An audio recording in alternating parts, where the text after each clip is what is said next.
Olá, boa noite a todos. Novamente estamos aqui para discutirmos a respeito agora do tema queimadura. As queimaduras são ocorrências muito comuns em todas as faixas etárias. E nesse período de pandemia, assim vai ser bem mais recorrente, porque as pessoas elas estão mais presentes em seus ambientes domésticos. Elas, na verdade, acabam sofrendo mais acidentes por risco de manuseio, e as queimaduras térmicas, elas acabam acontecendo, em sua maioria, com pelo menos 1 a cada 10 pessoas. Bom, então nós vamos começar agora essa aula, ok? E eu vou deixar algumas perguntas no chat para vocês.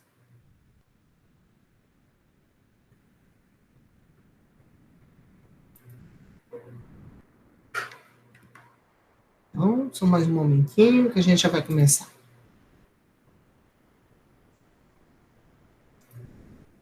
Bom, vou compartilhar a tela aqui com vocês.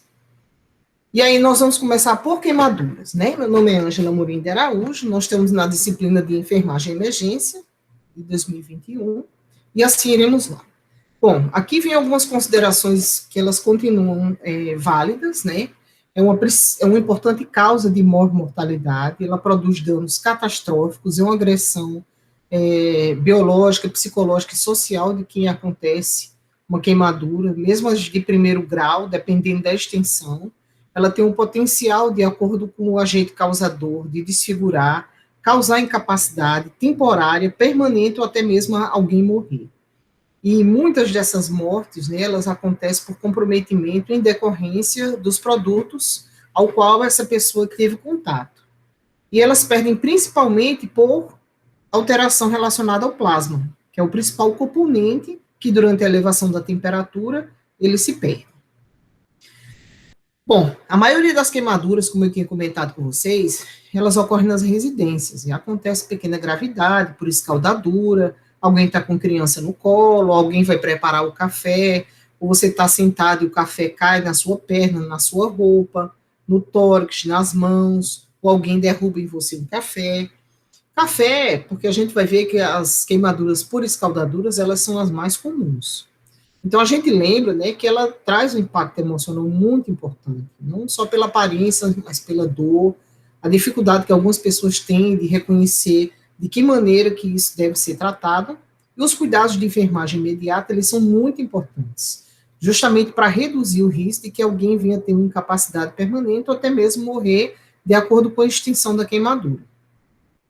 Muitas vítimas têm lesões extensas na pele, né? E isso faz com que a temperatura acabe reduzindo a quantidade de plasma e desidratação e mecanismos compensatórios de retirada de líquido de determinados espaços fazem com que esse paciente, então, desenvolva alguns quadros mais graves. As lesões, inclusive por inalação, quando existe um incêndio, quando existe uma complicação, ele primeiramente vai afetar o pulmão, que isso é uma causa primária e secundária de mortalidade. Então, por exemplo, a Boate Kiss. Alguém fala, não, mas foi só a fumaça, não foi o fogo. Mas as pessoas que morreram de imediato por asfixia e as pessoas que morreram em seguida pela própria aspiração, que elas estavam respirando aquela fumaça. Aquelas pessoas que não conseguiram sair e as que saíram e tentaram entrar para resgatar, quebraram a parede, essas pessoas também tornaram-se vítimas, porque elas estavam aspirando material tóxico. E muitas vezes, 50% são causas secundárias de acordo com a inalação, porque dificulta aquela fumaça que entra no pulmão e ela impregna, ela dificulta a troca gasosa. E aqui nós vamos fazer para lembrar vocês sobre o maior órgão do corpo humano, que é a pele. Ele é uma barreira impermeável contra a perda de água, calor pelo corpo. Ele nos protege contra infecção, contra lesões, contra raios solares que são prejudiciais. Ele também é importante pela parte sensorial. Ele auxilia no controle da temperatura. Ele tem função de sensação, até porque o controle térmico, né, quando a gente passa a mão na pele de alguém, existem sensações. Ela é uma proteção, porque sem ela, na verdade, nós iríamos ficar expostos não só ao sol, mas qualquer outro produto que pudesse ter contato conosco. Termorregulação, porque algumas pessoas, principalmente as que têm uma quantidade de gordura abaixo da pele, elas conseguem manter mais a temperatura. E também de proteção. Então, a pele ela é formada por várias camadas que elas têm funções distintas. A camada mais externa, que é recoberta por queratina, que é uma proteína rígida, ela na verdade, a principal constituição dela são os pelos e as unhas. Esta região produz também a melanina. Então, a pele da gente, existem pessoas com cor de pele distintas, né? Pessoas que quando tomam sol rapidamente mudam de cor, e tem pessoas muito clarinhas que ficam mais vermelhas, e tem pessoas negras que elas não têm tanta modificação. Então, é porque elas têm, quanto maior a quantidade de melanina, maior vai ser a alteração da pigmentação ou a cor que a pessoa, na verdade, vai ter de característica. A derme, que é a camada média, mas é interna, ela é responsável por receber as terminações nervosas, vasos sanguíneos, fibras elásticas, glândulas sudoríparas, que resfriam a superfície da pele. Todas as vezes que uma pessoa transpira, via de regra, é através da derme, que a temperatura consegue ser regulada através do suor. Claro que tem pessoas que não transpiram quanto os outros, né, na maioria da pele do corpo. Mas tem outras que têm alguma parte, e tem gente que realmente tem mais dificuldade. Não é que tenha menos glândula, é que elas, na verdade, elas não estão sendo adequadamente trabalhadas. Glândulas sebáceas são elas responsáveis por produzir uma secreção oleosa, lubrificante e protetora da superfície. E a hipoderme, que é a camada mais abaixo da derme, é onde tem o tecido subcutâneo, é a gordura, né? Onde tem os vasos sanguíneos, e ela também ajuda na proteção. Bom, aqui na verdade é mais um esquema mostrando a primeira camada, né, que é a camada córnea da epiderme, a camada celular da epiderme, e aqui todas as estruturas que fazem parte da pele e que quando elas sofrem algum tipo de alteração, elas concomitantes também sofrem. Bom, e aí vamos para a classificação da queimadura. Primeiro nós vamos explicar quanto à causa da queimadura. A causa pode ser térmica, que inclui chamas, calor excessivo do fogo, vapor, líquidos quentes e objetos aquecidos. A fonte é isso e o agente é térmico.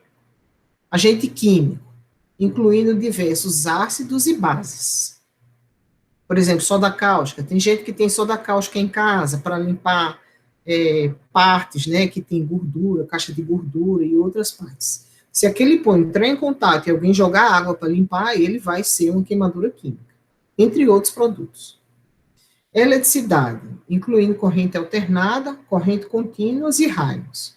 Corrente alternada é essa tomada que a gente põe o cabo de força lá. Ela é uma corrente alternada, porque até chegar à parte externa que a gente conecta o cabo de força, ele tem várias alternâncias para evitar que chegue exatamente uma carga como sai a carga de um poste, que é uma corrente contínua. Se você subir num poste e se agarrar na parte elétrica, vai morrer na hora. Aqui você tem, né, dependendo do seu tamanho, você leva um choque, está tudo bem. Se for criança menor, é lógico que ela vai ter uma descarga maior.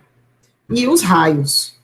É muito comum, o Brasil é um dos países que mais tem acidentes por raios, e as orientações estão sempre aí, se abaixar quando tiver chovendo, tiver raio, e esse é um risco de bater em alguém.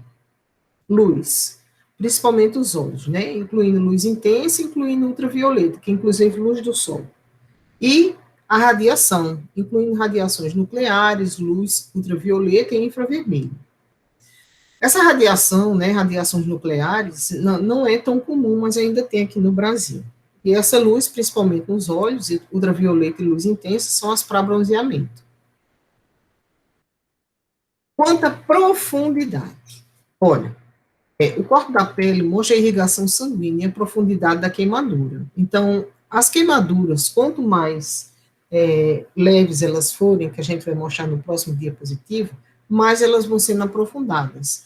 Por isso que o objetivo de deter um acidente por queimadura é resfriar para reduzir o risco de que ela aprofunde e pegue a parte da irrigação sanguínea, pegue a parte do músculo, que é isso que nós não queremos. Bom, e aí quais são as classificações mais encontradas na literatura? Tem gente que coloca até o 4º grau, né, via de regra. Mas a maioria das literaturas utilizadas, inclusive essa, que mesmo sendo 99, continua sendo a mais utilizadas, que são as queimaduras de até o 3º grau. O 1º grau é uma queimadura que ela é mais leve, ela só atinge a pele, porém, ela tem dor, fica vermelha e a característica, que pode ter um eritema. Geralmente são as queimaduras de sol, queimaduras com água quente, com água que não chega a 100 graus, água morna. A de 2º grau são as por escaldaduras, chama líquido aquecido. Ela é dolorosa, ela atinge a epiderme e parte da derme, e a característica de diferença, viu, gente, que aqui eu vou só retirar a presença de bolha, entre a de 1º e 2º grau, é que toda vez que tem uma bolha, é uma queimadura de 2º grau, porque ela atingiu uma camada abaixo da pele. Geralmente ela tem uma aparência mais úmida, ela pode atingir até o folículo piloso. De 3º grau são chamas, correntes elétricas, substância química, inflamável, gasolina.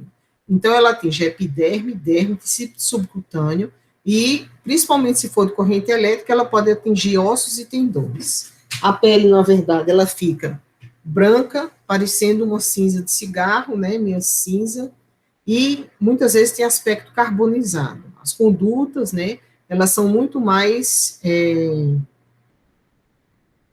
agressivas para quando o paciente tem uma queimadura de 3º grau. Então, lembrando, queimadura de 1º grau, vermelho e dor. 2º grau, bolha, vermelho e dor. 3º grau são as mais graves, muitas vezes ela atinge até nervos e músculos e ossos, e o paciente, em sua maioria, está preto, local, ou parecendo uma cinza de cigarro, e ele não vai ter mais dor. Quanto à extensão, sendo adulto ou criança, ele tem uma área diferenciada. Para isso, foi desenvolvido o que a gente chama de regra dos 9. E por que essa regra dos 9 é importante? Quando vocês veem que alguém fala sobre a regra dos 9, ela tem 2 funções principais. Primeiro, saber a gravidade do quadro. Quanto maior a porcentagem de comprometimento dessa extensão da queimadura, maior vai ser o risco de agravo desse paciente, adulto ou criança. Então, essa regra dos 9, ela também serve para que seja calculada a quantidade de volume de soro que vai ser feito para esse paciente. Geralmente, Ringer com lactato ou soro fisiológico. Nenhum desses pacientes, eles podem passar sem receber obrigatoriamente soro. Eles precisam, porque a principal característica, né, a não ser que seja na mão de 1º grau, não vai receber soro. Mas queimaduras mais extensas, queimaduras mais extensas, ou queimaduras em partes importantes do corpo, como mãos, face e pescoço, então elas precisam realmente de intervenções e procedimentos mais agressivos. Então, essa regra dos 9, ela, na verdade, ela calcula a área total da superfície queimada, para que seja, então, idealizado, através da técnica de Pulaski-Tennyson, o quanto que esse paciente vai receber de soro. Um paciente adulto, ele na cabeça, se ele tiver uma queimadura na cabeça, acidente de carro, ou foi uma tentativa de homicídio, ou ele estava trabalhando e explodiu algo no rosto, ou na cabeça dele, caiu, ou jorrou no rosto dele, ele vai ter 9% da área queimada. E muitas vezes ele pode até ter outras regiões, mas na cabeça, principalmente pegando em face, são as áreas de maior complicação. Por quê? Porque é uma área muito frágil. Quando o paciente tem um edema de via aérea, porque aqueceu essa região, ele pode parar de respirar. Um paciente que tem 18% de queimadura na parte do tórax, esse paciente, ele também tem uma situação de agravo. E na parte posterior do tórax, é 18% também. Cada membro desse paciente superior tem 9%. E cada membro inferior equivale a 18%. E 1% da região genital. Então, isso é bem importante a gente lembrar, porque em crianças, né, ele tem essa modificação, que é uma das coisas que mais a gente encontra nos pacientes, quando a gente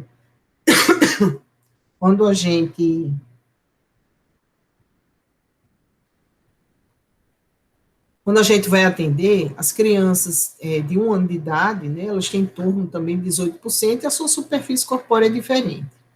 A cabeça e o pescoço da criança possui uma área maior que nos adultos, e ele é útil justamente para intervenções cirúrgicas e para reposição. Então, a gravidade de uma queimadura ela é determinada pela profundidade, extensão, idade, área do corpo queimada, traumatismos associados, história clínica e comprometimento respiratório. Profundidade, nós já vimos que ela pode ser primeiro, segundo, terceiro grau. Extensão, vai depender da área que afeta. Cabeça, 9%, tórax anterior, 18%, tórax inferior, 18%, membros superiores, 9%, e cada perna, membros inferiores, 18%, e região genital, 1%. Idade, muito jovem ou muito idoso, ele tem um risco maior de compensação dessas queimaduras. Área queimada, rosto, mãos, pés, períneo e queimaduras circunferenciais, existem cuidados especiais. O que são queimaduras circunferenciais? São em todo o tórax ou em todo o abdômen, porque como ele fica com edema importante logo na queimadura, né, quando ocorre a queimadura, ele pode comprimir as estruturas, e para isso precisa ser feito um procedimento. História clínica, quanto mais comorbidade o paciente tem, pior são as complicações. Doença cardíaca, respiratória, diabetes, tudo isso pode trazer algum tipo de complicação associada. Comprometimento respiratório. A inalação da fumaça é a principal causa de óbito precoce após a queimadura. Por isso que a gente sempre pede para que o paciente baixe ou que coloque um pano úmido na face.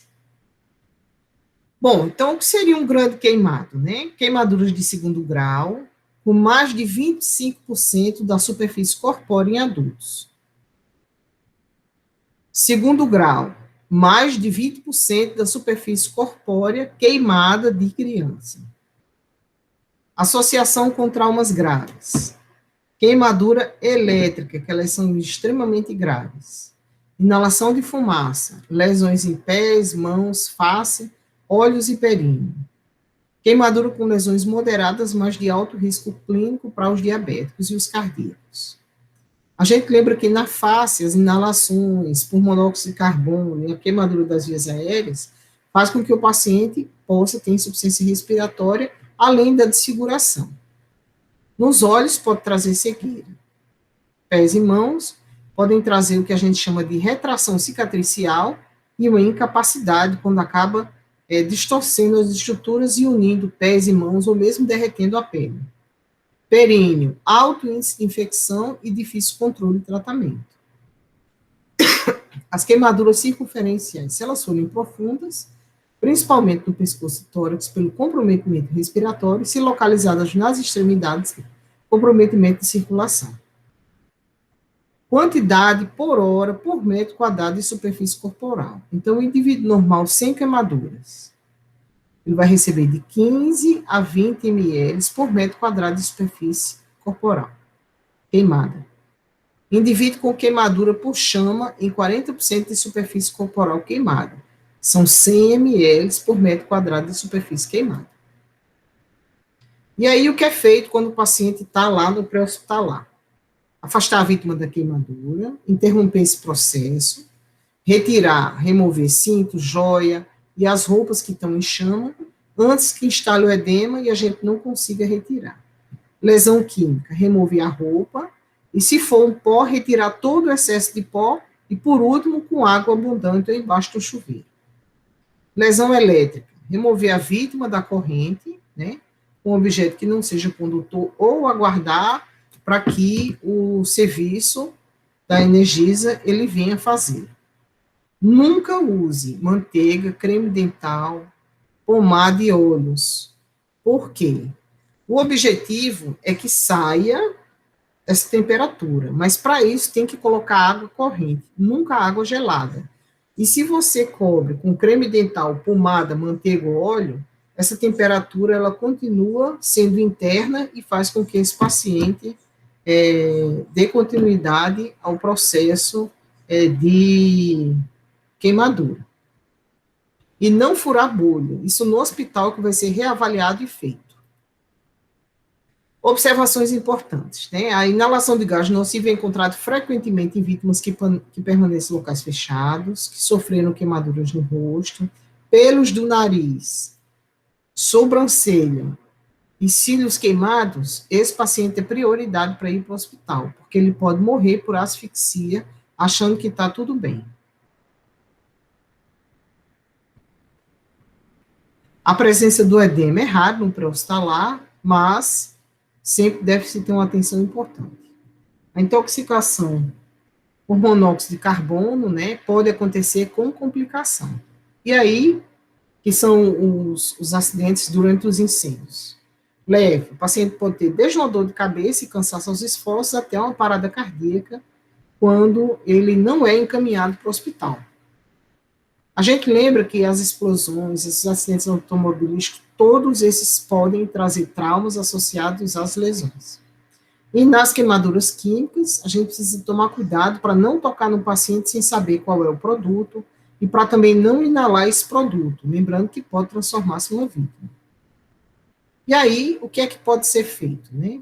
No hospital, muitas vezes o paciente chega, ele é sedado e é feita intubação traqueal. É ventilado com ambu e só é instalado oxigênio, só pode colocar oxigênio, se o paciente não tiver com um acidente relacionado a algum tipo de líquido, como gasolina. Se tiver óleo, gasolina ou algo do gênero que o paciente teve contato, não pode colocar oxigênio, porque pode ocorrer a combustão e aí o paciente morrer queimado dentro da unidade de emergência. Sondagem nasogástrica, se o paciente estiver inconsciente, ou para reduzir o risco de que ele rebaixe o nível de consciência e broncoaspirem.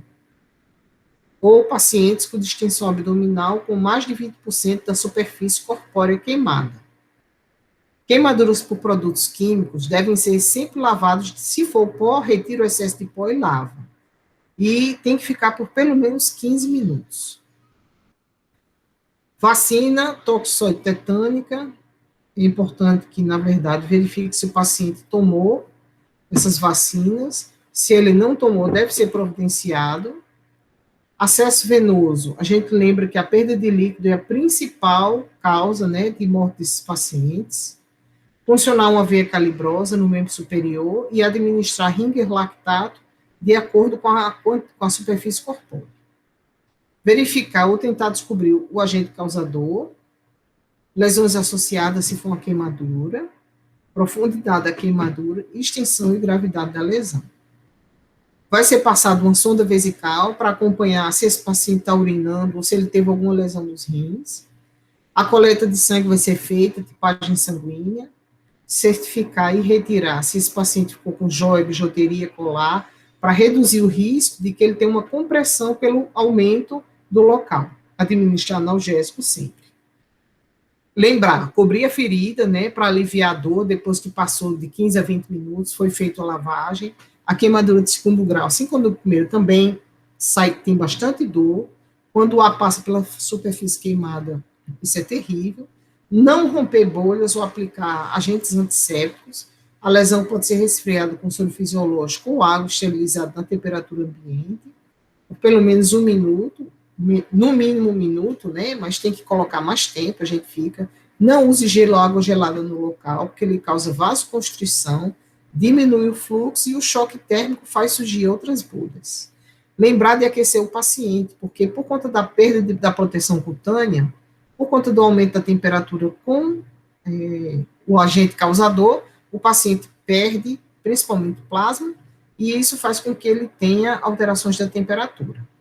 Após a fase do atendimento de emergência, né, a gente lembra que, de acordo com o quadro clínico de extensão da lesão, o paciente pode ir para o centro cirúrgico ou para a unidade de tratamento de queimados, como é aqui no hospital de trauma, ou ir para o CTI, de acordo com as condições de agravo dele. Ok? Gente, na verdade, a gente vai estar deixando lá no SIGA, além dessa aula, mais alguns materiais, né? Não tem muita alteração em relação ao tipo, poucas referências colocam de 4º grau, mas via de regra é até o 3º grau mesmo que tem acontecido, para que a gente possa necessariamente fazer os cuidados necessários, ok? Eu aguardo vocês na próxima aula.